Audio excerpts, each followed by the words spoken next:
Kapadokya'nın peri bacalarının ve kayalıklarının hemen altında insanlık tarihinin en büyük mühendislik gizemlerinden biri yatmakta. Yeryüzüne doğru yükselen anıtsal piramitlerin veya devasa ziguratların aksine göğe doğru değil, yerin kalbine, karanlığın mutlak hakimi olduğu derinliklere doğru inşa edilmiş Derinkuyu şehri. Yer altına doğru 85 metre derinliğe inen, günümüzde 18 katı tespit edilebilen ve 20 bin insanı, hayvanları, erzakları ve tüm yaşam destek üniteleriyle birlikte aylarca barındırabilme kapasitesine sahip olan bu yapı, tarihin en büyük paradokslarından birini karşımıza çıkarıyor. Klasik "aman Ali Rıza Bey tadımız kaçmasın" tarzı tarih anlatısına göre burayı Roma'nın baskısından kaçan Hristiyanlar saklanmak için yapmışlar. Ancak tarih biliminin hakkını verenler sayesinde bunun böyle olmadığı anlaşıldı. Hristiyanlar derin kuyuyu yapmamışlardı. Onlar geldiğinde zaten bu dev yapı oradaydı. Hatta onlardan yüzlerce yıl önce gelenleri de karşılamıştı. Hatta bugün de ele alacağımız iddialar doğruysa onlardan da binlerce yıl önce bir felaketten kaçanları da karşılamıştı. Gerçeği Bula hoş geldiniz.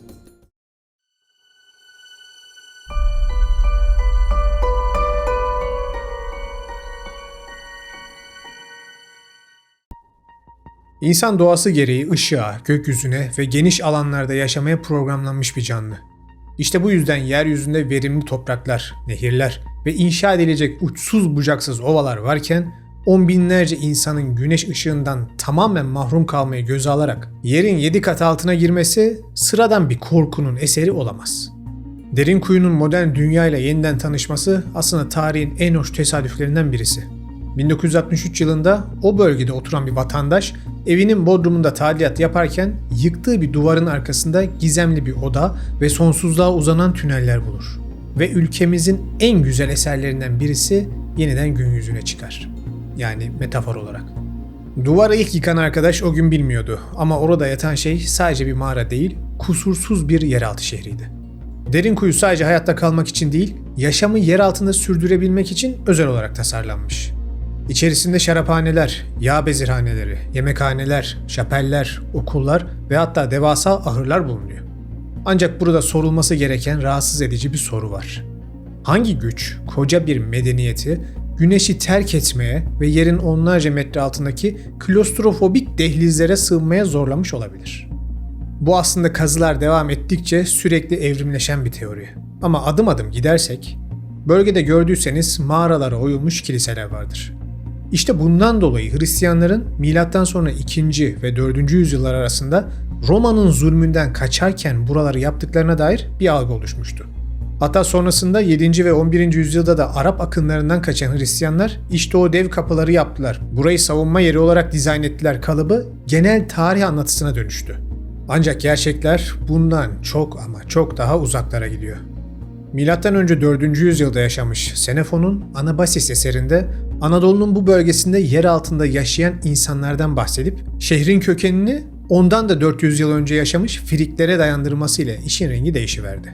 Derin kuyu bir anda 1000 yıl daha yaşlandı ve gizemleri de derin katmanları kazıldıkça yaşı gibi artmaya devam etti. Şimdi daha derine inmeden hemen şu iddiaya antitezler sunmak istiyorum. Bu şehir kimin tarafından kazılmış olursa olsun savaşlarda sığınak vazifesi olarak kullanıldı denilen iddia. Bunun zaten Hristiyanlar burayı kazlar anlatısı tamamen boş bir iddia. Çünkü Roma'nın zulmünden kaçan fakir alt tabaka Hristiyanların yani teknik bilgisi olmayan insanların 18 katlı ve 85 metre derinliğinde bir yeraltı şehri kurmasını beklemek, uzaylıların gelip orayı kurmasını beklemekten daha mantıksız.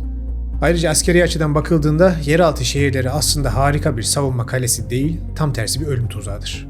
Çünkü yeriniz bir kez tespit edildiği an işiniz biter. Derin kuyunun bildiğimiz kadarıyla 52 tane devasa havalandırma bacası var. Ve buz gibi yer altında insanları sıcak tutmak için ateş yakıldığı an o bacalardan Nevşehir'in engin düzlüklerinde metrelerce ötede görülecek dumanlar çıkar. Ve bir ordunun tek yapması gereken de o bacaları kapatmak olur.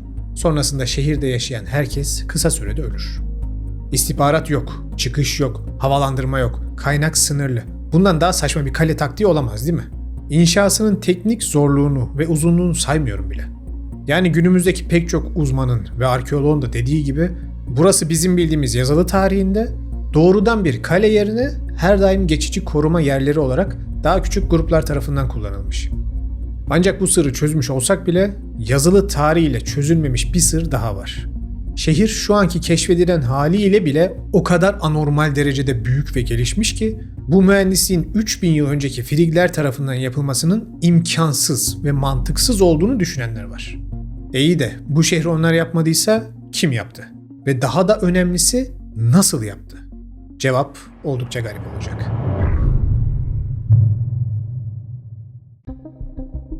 Derinkuyu gerçekten bir mühendislik dehasının ürünü. Şehrin hayatta kalma mekanizmasının kalbinde binlerce irili ufaklı havalandırma bacası ve 52 ana devasa havalandırma şaftı yatmakta. Bu sistem de tesadüfi deliklerden ibaret değil. Modern akışkanlar dinamiği ve termodinamik prensiplerine uygun olarak sıcak ve kirli havanın, özellikle hayvanların ve meşalelerin ürettiği karbon monoksit ve metan gazının doğal bir baca etkisiyle yukarı çekilip atılmasını, temiz havanın ise derin katmanlara doğru emilmesini sağlayacak bir negatif ve pozitif hava basıncı sistemi şeklinde kurulmuş. İç mimari ve akustik araştırmacısı Sezin Nas'ın yürüttüğü çalışmalar, bu havalandırma bacalarının aynı zamanda devasa bir iletişim ve akustik ağ olarak kullanıldığını, şehrin farklı katmanları arasında sesin yankılanmadan iletilmesini sağladığını ortaya koymuştur. Bu tesadüfen elde edilebilecek bir sonuç değil.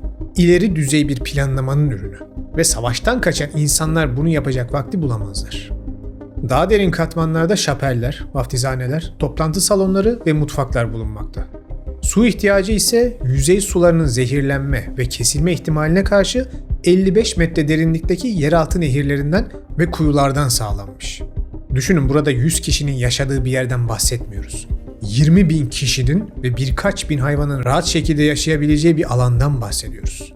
Çin'deki şu binada da 20.000 kişinin yaşadığını düşünürseniz, olayın ölçeğinin yer üstündeki hali nasıl oluyor biraz daha iyi anlarsınız.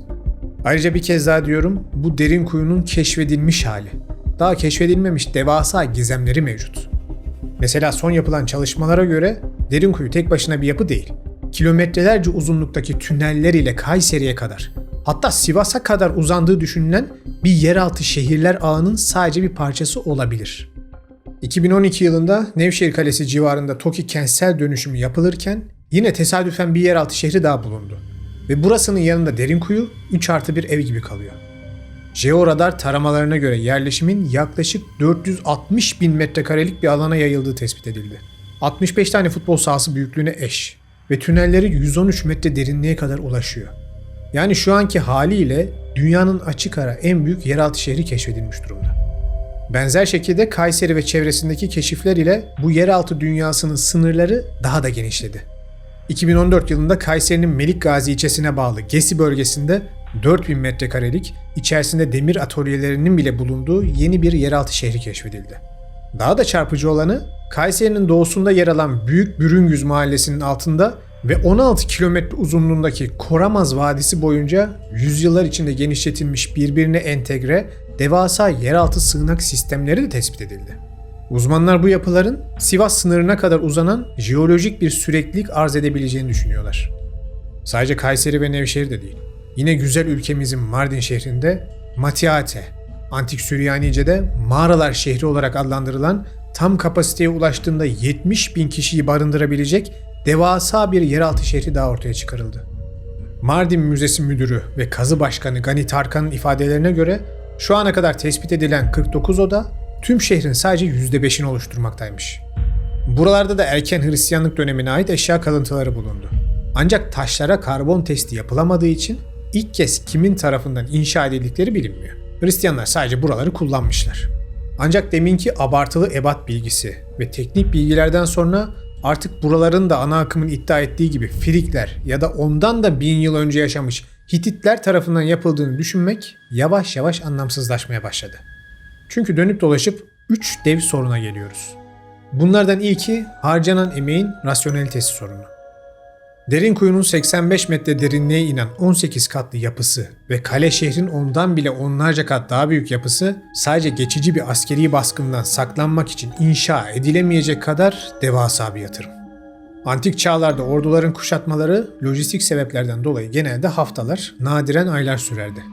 Birkaç haftalık bir yağmadan veya zulümden korunmak için on binlerce insanın nesiller boyu sürecek milyonlarca metreküp kayanın oyulup taşınmasını gerektirecek bir projeye girişmesi sosyolojik ve ekonomik olarak kelimenin tam anlamıyla imkansız. İkinci sorun ise hafriyat ve gizlilik paradoksu. Eğer bu şehirler bir düşman ordusundan gizlenmek için yapıldıysa, kazı sırasında ortaya çıkan milyonlarca metreküp hacmindeki tüf kayası molozu nereye saklandı? Daha da önemlisi, on binlerce insanın yer altında yaşamasını sağlayan ve yüzeye açılan binlerce havalandırma bacası düşman orduları tarafından nasıl fark edilmedi? Eğer amaç sadece saklanmak olsaydı, demin de dediğim gibi bu bacalardan içeri atılacak zehirli bir gaz veya yönlendirilecek bir su akıntısı yeraltı şehrini saniyeler içerisinde devasa bir toplu mezara dönüştürür. Bu durum şehrin gizlenmekten ziyade yüzeydeki askeri olmayan, tamamen farklı bir dış ortam tehdidine karşı planlı bir şekilde inşa edildiğini düşündürmekte. Üçüncü ve en kritik olan soru ise devasa taş kapıların mekaniği.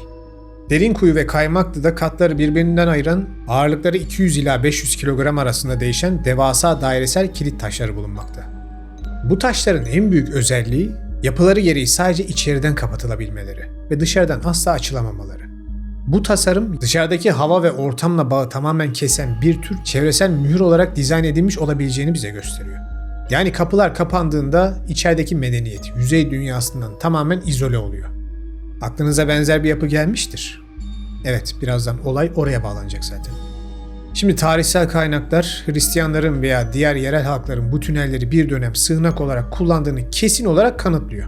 Ancak bu onların tünelleri sıfırdan inşa ettikleri anlamına gelmiyor. Tıpkı Mısırlıların veya İnkaların kendilerinden önce yapılmış devasa megalitik yapıları devralıp kullanmaları gibi Roma dönemindeki Hristiyanlar da çok daha eski, tarih öncesi bir medeniyetten miras kalan bu boş yeraltı habitatlarını bulup kendi inanç sistemlerine göre uyarlamışlar. Nitekim 1923 yılındaki nüfus mübadelesi sonrası bölgedeki Ortodoks Rumların ayrılmasıyla bu şehirler yerel halk tarafından unutulmuştu ve 1963'te tesadüfen yeniden bulundu. Yani bu kaybolma ve yeniden bulunma döngüsü şehrin tarih boyunca defalarca farklı kültürler tarafından yeniden keşfedildiğini istemeden de olsa gösteren bir kanıt aslında. İşte tüm bu çelişkiler ışığında şu sarsıcı soru ortaya çıkıyor. Yüzeyde koca bir medeniyeti yerin metrelerce altına girmeye zorlayacak, taş kapıları arkalarından mühürleyip yüzeyi tamamen terk etmelerinin neden olacak kadar korkunç olan ve kılıçla, kalkanla savaşılamayan asıl felaket neydi? Yani eğer düşman yeryüzünde değilse acaba gökyüzünden mi iniyordu?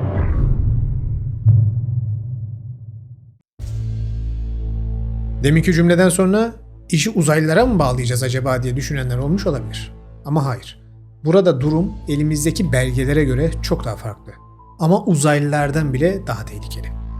Derinkuyu ve benzeri yeraltı şehirlerinin inşasına sebep olan gerçek tehdidin yeryüzü orduları değil, gökyüzünden gelen kozmik veya iklimsel bir felaket olduğu hipotezi, jeolog ve jeofizikçi Dr. Robert Schoch'un çalışmalarıyla son yıllarda ciddi bir bilimsel zemin kazandı. Boston Üniversitesi akademisyeni Dr. Schoch, son buzul çağının bitişini yani genç Dryas dönemini ve antik medeniyetlerin çöküşünü açıklamak için güneş kaynaklı karanlık çağ teorisini ortaya atmıştır. Yapılan çalışmalara göre jeolojik ve iklimsel veriler günümüzden yaklaşık 15.000 ile 11.500 yıl önce dünyanın şiddetli iklimsel dalgalanmalar yaşadığını kanıtlıyor. İşte bu dönemde iklim yavaş yavaş ısınırken M.Ö. 10.900 civarında aniden genç Dryas adı verilen derin ve dondurucu bir soğuma evresine girmiş. Ve bu ani soğuma evresi M.Ö. 9700 yıllarında yine son derece ani, neredeyse birkaç ay veya birkaç yıl içinde gerçekleştiği düşünülen bir ısınma felaketiyle sona ermiş.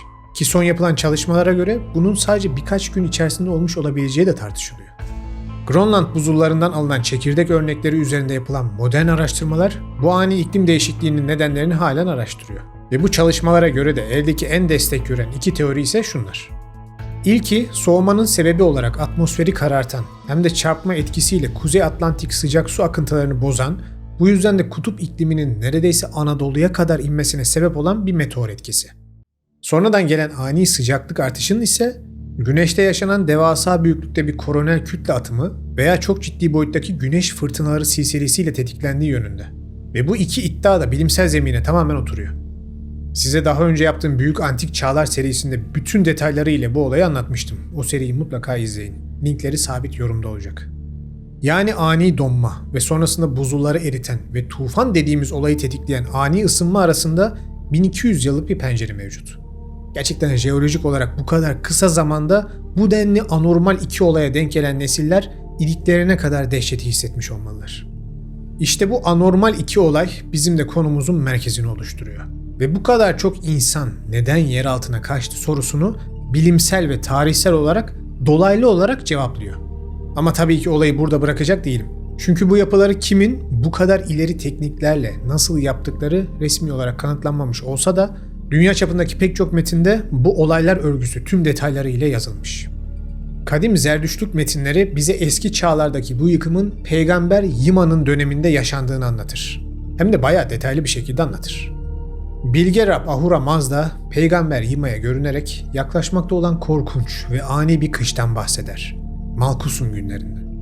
Ahura Mazda bu iklimsel felaketten yüzeydeki neredeyse hiçbir canlının kurtulamayacağını ve her şeyin buzlar ve bitmek bilmeyen karlar ile kaplanacağını anlatarak acilen bir yeraltı şehri yapılmasını emreder. Bu şehirlerin adına da Vara denilir. Ve Ahura Mazda Yima'ya inşaatı nasıl yapacağına kadar tarif eder. İnsanları, hayvanları, bitkileri ve tohumları nasıl saklayacaklarını anlatır. Mühürlü kapılar yapılmasını, uzun yıllar güneşi görmeyecekleri için kendi kendine ışık veren suni ışık sistemlerini kurmalarını söyler. Bakın bu metinlerin elimizdeki en eski kalıntısı 3500 yıllık. Ve inanç ondan da binlerce yıl daha eski. Ve bahsettiği tarih de neredeyse 15.000 yıl öncesi. Ve burada suni ışık sistemleri kurulması emrediliyor. Bunlar gerçekten sıra dışı bilgiler. Hatta bunların yanında şehir içi yeraltı su sistemlerinin ve şehrin hiyerarşik düzeninin bile nasıl olacağı bilgisi verilir. Avesta'da şöyle geçiyor. Vara'nın içi Karşa denilen 3 ana bölüme ayrılsın. En dıştaki büyük bölüm 9 cadde. Bu kimi çevirilerde dairesel yapı olarak da geçer. İle bağlansın. Ve burada 1000 çift kadın ve erkek yaşasın. Orta bölüm 6 cadde ile bağlansın. Ve burada 600 çift. Ve en iç bölümde de 3 cadde 300 kişinin yaşadığı bu yeri bağlasın. Yani Yima'ya emredilen Vara'da metinlere göre 2000 kişinin yaşaması ve sadece en sağlıklı insanların ve hayvanların alınması emrediliyor. Hastalar ve yaşlılar geride bırakılır. Yani tam anlamıyla bir kıyamet sığınağı. Ve bu olay Mezopotamya ile sınırlı değil. İskandinav mitlerinde Fimbul kışı denilen ve hiç yazın olmadığı, yıllar süren bir kıştan bahsedilir. İki insanın Mimir'in ormanında gizli bir yere saklanarak bu kıştan korunacağı anlatılır. Maya ve Aztek mitlerinde 7 mağara efsanesi vardır. Bu anlatıda insanlar gökyüzünün öfkesinden ve büyük karanlıktan kaçmak için Chico Mostok adı verilen 7 mağaraya sığınırlar ve bu sayede dünya yok olurken hayatta kalırlar. Hindu mitlerinde de Pralaya denilen bir dönemden bahsedilir ve 7 güneşin ortaya çıkıp her şeyi kavurduğu bu dönemde insanların dağların içindeki özel mağaralara sığındığı anlatılır. Hatta bu olaydan sonra da tufan gelir. Şimdi ana motif bence son derece açık.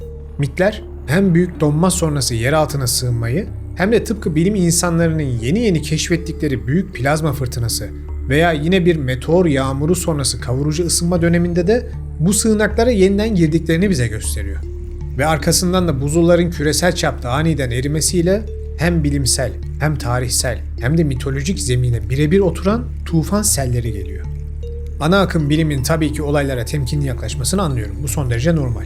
Ama yani bu kadar da bariz eş zamanlılık ve birebir aynı sembolik anlatım da ortada varken bence artık antik tarihe karşı biraz daha açık fikirle yaklaşmamızın vakti gelmiş olmalı. Ki bunlar daha sadece bilinen kayıtlar. Her geçen gün onlarca yeni kazı alanı bulundukça, yapay zeka ile antik metinler çevrildikçe kim bilir daha neler bulunacak. Heyecan verici bir dönemde yaşıyoruz. İşte bu büyük travma dinler tarihinin bilinçaltında yeniden yazılmasına sebep olmuştur. Bu ve bunun kadar olmasa da Santorini patlaması ya da Lut kavmine düşen meteor gibi doğal fenomenler gökten gelen dehşet olarak zamanla mitolojide tanrıların cezalandırılması olarak yazılmaya başlanmış.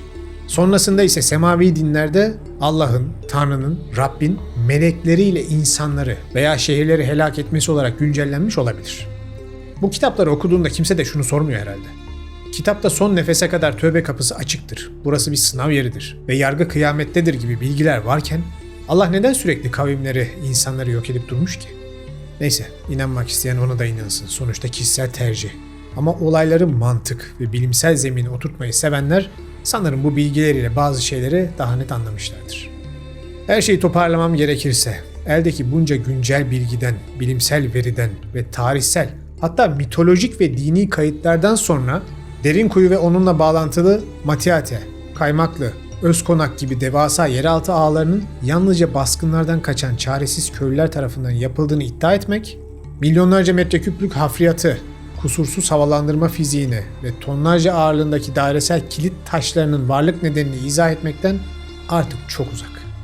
Tüm bu arkeolojik bulgular, jeolojik buzul çağı verileri, Grönland buzullarındaki güneş patlaması izleri ve antik Zerdüşt metinlerindeki gibi mitolojik uyarılar birleştirildiğinde karşımıza net bir gerçek çıkmakta.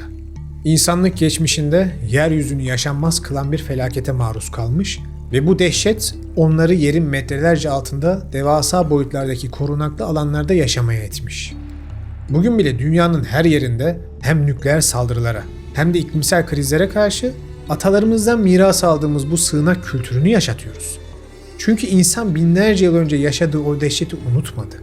Ve bir gün yine belki biz kaynaklı, belki de iklimsel kaynaklı göksel bir yıkım olduğunda sığınacağımız yer atalarımızın girdiği yer altından başkası olmayacak.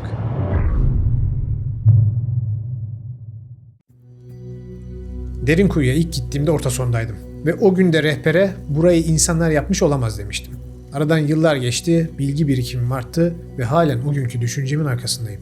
Hem Derinkuyu'yu hem diğer dev yapıları bize anlatılan tarihteki o erken dönem Hristiyanların, Friglerin filan bana göre yapmış olması imkansız. Çünkü bunun bir mantığı yok. Ayrıca teknik bilgisi de yok.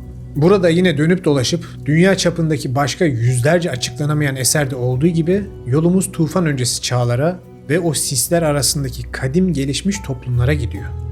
Tabii ki ben kanalın tarzı gereği size uç sınırlarda dolaşan, alakasız gibi gözüken ama aslında son derece alakalı olan bilgileri veriyorum. Ama her yıl bu bilgilerin yavaş yavaş uç sınırlardan ana merkeze doğru da yaklaştığını kanalı takip ediyorsanız ve benzer araştırmaları yapıyorsanız siz de fark etmişsinizdir. Sonuçta bu bir yapboz ve hepimiz bir şekilde küçük ya da büyük parçalar ekliyoruz. Nihayetinde de değerli araştırmacıların ve bilim insanlarının sayesinde birileri tarafından konuların üzeri kapatılmazsa gerçek tarihin ortaya çıkacağını ve mitlerin aslında pek de mit olmadıklarını, sadece olayların detaylarını o devirlerde anlayamayan atalarımızın bize sembolik bir dilde anlattıkları tarihsel konular olduklarını anlayacağımıza inanıyorum. Ben de böyle bağlantılar kurdukça onlara destek vermek amacıyla bu tarz videolar yapmaya devam edeceğim. En azından bunu yapmış olurum. İzlediğiniz için teşekkür ederim. İçerikleri seviyorsanız şu darmadağın olmuş YouTube algoritmasında kanalı beğeni ve yorumlarınız ile desteklemeyi lütfen unutmayın. Bir sonraki videoda görüşmek üzere, kendinize iyi bakın.